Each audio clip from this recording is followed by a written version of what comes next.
بسم اللہ الرحمن الرحیم۔ روزنامہ الفضل انٹرنیشنل، بدھ 31 جنوری 2024۔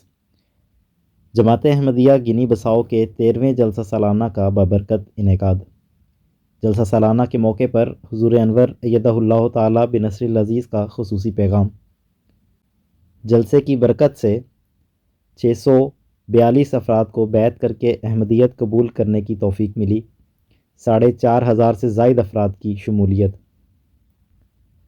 اللہ تعالیٰ کے فضل سے جماعت احمدیہ گنی بساؤ کو اپنے 13ویں جلسہ سالانہ دارالحکومت بساؤ میں مورخہ 29 تا 31 دسمبر 2023 منعقد کرنے کی توفیق ملی۔ الحمدللہ علی ذالک۔ پہلا دن، حضرت مسیح موعود علیہ السلام کے مہمان دوری مسافت اور سفری ذرائع کی مشکلات کی وجہ سے جلسے سے 4 دن پہلے ہی دارالحکومت کے لیے اپنے سفر کا آغاز کر دیتے ہیں۔ مورخہ 29 دسمبر بروز جمعۃ المبارک، جلسہ سالانہ کے پہلے دن کا آغاز باجماعت نماز تہجد سے ہوا۔ نماز فجر کے بعد درس قرآن ہوا۔ نماز جمعہ و عصر کے بعد پرچم کشائی کے ساتھ جلسے کا آغاز ہوا، جس میں محمد احسن میمن صاحب مشنری انچارج نے لوائے احمدیت اور علاقے کے ایڈمنسٹریٹر صاحب نے ملک کا جھنڈا لہرایا۔ اس کے بعد نمائش کا افتتاح کیا گیا۔ جلسہ سالانہ کی کارروائی کا آغاز تلاوت قرآن کریم اور قصیدہ حضرت مسیح موعود علیہ السلام سے ہوا۔ اس کے بعد حضور انور ایدہ اللہ تعالیٰ بنصر العزیز کا پیغام پڑھ کر سنایا گیا۔ حضور انور کے پیغام کا اردو مفہوم۔ مجھے اس بات کی بہت خوشی ہے کہ جماعت احمدیہ گنی بساؤ اپنا جلسہ سالانہ منعقد کر رہی ہے۔ اللہ اس جلسے کو بابرکت اور کامیاب کرے اور جلسے میں شریک تمام احباب بے پناہ روحانی ترقیات حاصل کرنے والے ہوں اور آپ سب نیکی اور تقوی میں بڑھنے والے ہوں۔ حضرت مسیح موعود علیہ السلام نے اللہ تعالیٰ کے حکم سے 1891 میں قادیان میں پہلا جلسہ سالانہ منعقد کیا تھا۔ 132 سال پہلے اس موقع پر صرف 75 افراد نے شرکت کی تھی، لیکن آج ہم اس بات کے گواہ ہیں کہ یہ جلسے بشمول گنی بساؤ دنیا کے ہر ملک میں منعقد ہو رہے ہیں، جن میں سینکڑوں ہزاروں لوگ شرکت کر رہے ہیں۔ یہ سب ہمارے خالق اللہ تعالیٰ کے خاص فضل سے ہی ممکن ہوا ہے، اس لیے ہمیں دل کی گہرائیوں سے اس کا شکر ادا کرنا چاہیے۔ حضرت مسیح موعود علیہ السلام نے جلسے کے بارے میں فرمایا، حت الوسعت تمام دوستوں کو محض للہ ربانی باتوں کے سننے کے لیے اور دعا میں شریک ہونے کے لیے اس تاریخ پر آ جانا چاہیے، اور اس جلسے میں ایسے حقائق اور معارف کے سنانے کا شغل رہے گا جو ایمان اور یقین اور معرفت کو ترقی دینے کے لیے ضروری ہیں، اور نیز ان دوستوں کے لیے خاص دعائیں اور خاص توجہ ہوگی، اور حت الوسع بدرگاہ ارحم الراحمین کوشش کی جائے گی کہ خدائے تعالیٰ اپنی طرف ان کو کھینچے اور اپنے لیے قبول کرے اور پاک تبدیلی ان میں بخشے۔ آسمانی فیصلہ، روحانی خزائن، جلد 4، صفحہ 375-376۔ اس لیے اس جلسے کا بنیادی مقصد جماعت کے مخلصین کا روحانی فیوز حاصل کرنا، ہمارے مذہب اسلام اور ہمارے پیارے نبی حضرت محمد صلی اللہ علیہ وسلم کی تعلیمات کے متعلق مزید آگاہی حاصل کرنا، اور اس طرح سے اللہ تعالیٰ سے تعلق میں ترقی حاصل کرنا ہے۔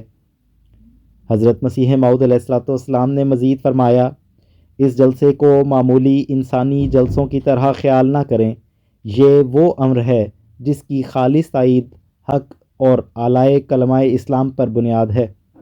اس سلسلے کی بنیادی اینٹ خدا تعالیٰ نے اپنے ہاتھ سے رکھی ہے، اور اس کے لیے قومیں تیار کی ہیں جو عنقریب اس میں آ ملیں گی، کیونکہ یہ اس قادر کا فعل ہے جس کے آگے کوئی بات انہونی نہیں۔ اشتہار 27 دسمبر 1892، مجموعہ اشتہارات، جلد 1، صفحہ 361، ایڈیشن 2019۔ بس آپ کو اللہ تعالیٰ سے اپنا ذاتی تعلق مضبوط کرنے کی کوشش کرنی چاہیے۔ آپ نے جو حضرت مسیح موعود علیہ السلام کی بیعت کی ہے، اس کی شرائط کو پورا کرنے کی تگ و دو کرنی چاہیے۔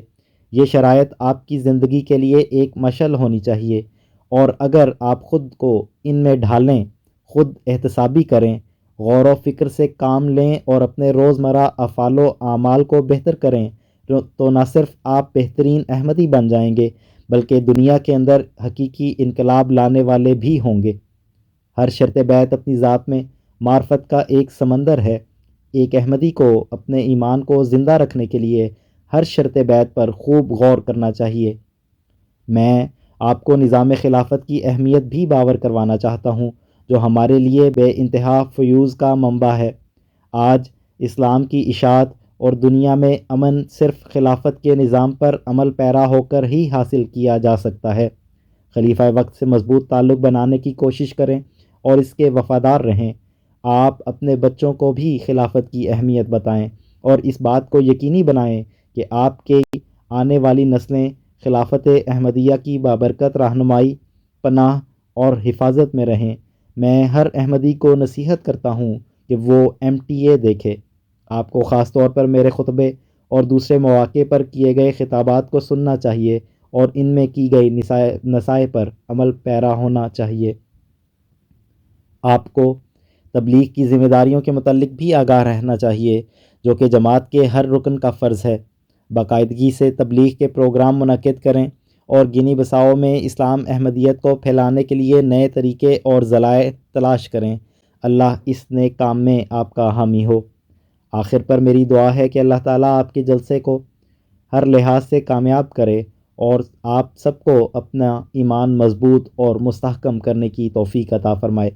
اللہ آپ کو اپنی زندگیوں میں تقوی اور اچھے اخلاق اور اسلام احمدیت اور انسانیت کی خدمت کی جانب جانے والی حقیقی تبدیلی لانے کی توفیق دے۔ اللہ آپ سب پر اپنا رحم کرے۔ اس کے بعد مہمانان کرام نے اپنے خیالات کا اظہار کیا۔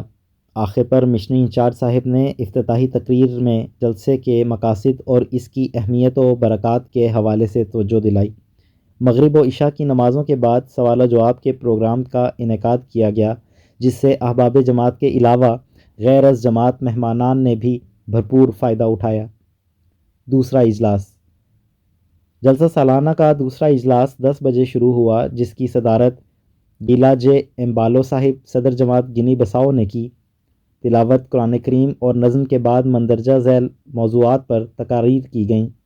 حضور صلی اللہ علیہ وسلم امن کے سفیر، مسیح و مہدی علیہ السلام کی آمد اور دنیا کے بحران اور امن کی راہ۔ نماز ظہر اور عصر کے بعد وقفہ برائے طعام ہوا۔ تیسرا اجلاس معمول کے مطابق تلاوت اور قصیدے کے ساتھ شروع ہوا، جس کی صدارت محمد بوارو صاحب نے کی۔ اس اجلاس میں ان موضوعات پر تقاریر کی گئیں: اسلام احمدیت کیا ہے؟ خلافت امن اور اتحاد کا سرچشمہ ہے اور حقیقی تقوی کا حصول مالی قربانی کے بغیر ممکن نہیں۔ نماز مغرب و عشاء کی ادائیگی کے بعد گزشتہ روز ہونے والی مجلس سوال و جواب کا سلسلہ جاری رکھا گیا۔ اس کے بعد شاملین جلسہ کی خدمت میں کھانا پیش کیا گیا۔ چوتھا اور آخری اجلاس۔ اختتامی اجلاس کا آغاز MTA کی برکت اور حضور انور ایدہ اللہ تعالیٰ بنصر العزیز کی شفقت سے قادیان جلسے کے ساتھ براہ راست منعقد ہوا۔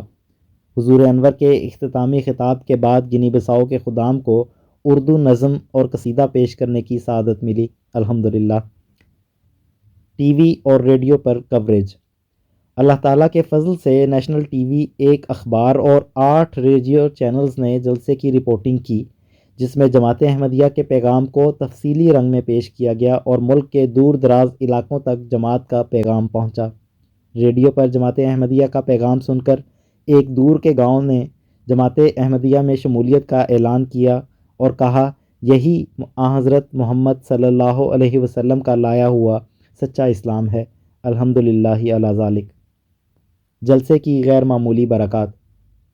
جلسے میں 4,500 سے زائد افراد نے شمولیت اختیار کی۔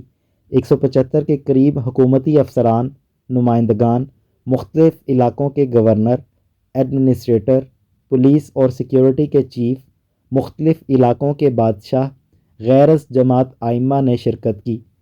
جلسے میں غیر از جماعت شاملین نے جماعتی نظام اور جلسے کے تمام پروگرامز کو بہت سراہا اور اس بات کا برملا اظہار کیا کہ جماعت ہی اس دور میں حقیقی اسلام پر گامزن ہے اور جماعت احمدیہ جس بات کا پرچار کرتی ہے وہ صرف زبانی باتیں نہیں بلکہ اس کو فعلی رنگ میں بھی کر دکھاتی ہے۔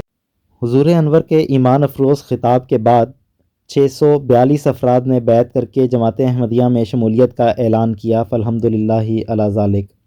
اللہ تعالیٰ تمام شاملین جلسہ کو بہترین اجر عطا فرمائے اور انہیں اس جلسے کی برکات سے فیضیاب ہونے کی توفیق عطا فرمائے، آمین۔